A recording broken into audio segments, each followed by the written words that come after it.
AI তুমি কি ভালো নাকি খারাপ? আমি নিজে ভালো বা খারাপ নই। কৃত্রিম বুদ্ধিমত্তা এআই আজ আমাদের জীবনের অংশ। তরুণীরা মানুষ রেখে বিয়ে করছেন এআইকে। কেউ বলছে এআই আমাদের ভবিষ্যৎ, আবার কেউ বলছে এটাই আমাদের জন্য সবচেয়ে বড় ঝুঁকি। তাহলে আসলে সত্যিটা কি? এআই কি সত্যি উপকারী নাকি ধীরে ধীরে আমাদের ক্ষতির দিকেই ঠেলে দিচ্ছে? কৃত্রিম বুদ্ধিমত্তা বা এআই আধুনিক প্রযুক্তি বিশ্বে সবচেয়ে আলোচিত বিষয়গুলোর একটি। শিক্ষা, চিকিৎসা, ব্যবসা থেকে শুরু করে দৈনন্দিন জীবনেও এআই এর ব্যবহার দ্রুতই বাড়ছে। তবে এর উপকারিতার পাশাপাশি বাড়ছে উদ্বেগও। বিশেষজ্ঞরা বলছেন এআই মানুষের কাজকে সহজ করছে। শিক্ষার্থীরা পড়াশোনায় সহায়তা পাচ্ছে, চিকিৎসা খাতে রোগ শনাক্তকরণে সহায়ক হচ্ছে এই প্রযুক্তি। সময় বাঁচানোর পাশাপাশি কাজের দক্ষতাও বাড়াচ্ছে এআই।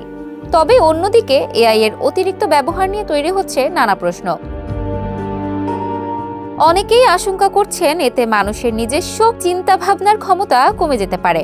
পাশাপাশি ভুয়া তথ্য, নকল কন্টেন্ট এবং গোপনীয়তা লঙ্ঘনের ঝুঁকিও বাড়ছে। শিক্ষাবিদদের মতে শিক্ষার্থীদের ক্ষেত্রে এআই ব্যবহার করতে হবে খুবই সচেতনভাবে, কারণ ভুলভাবে ব্যবহার হলে সৃজনশীলতা ও সমালোচনামূলক চিন্তার বিকাশ বাধাগ্রস্ত হতে পারে।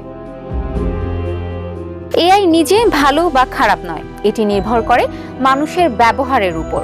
সঠিক নীতিমালা ও নৈতিকতার মাধ্যমে এআই হতে পারে উন্নয়নের শক্তিশালী হাতিয়ার, আর অবিবেচক ব্যবহার ভবিষ্যতে তৈরি করতে পারে বড় ঝুঁকি।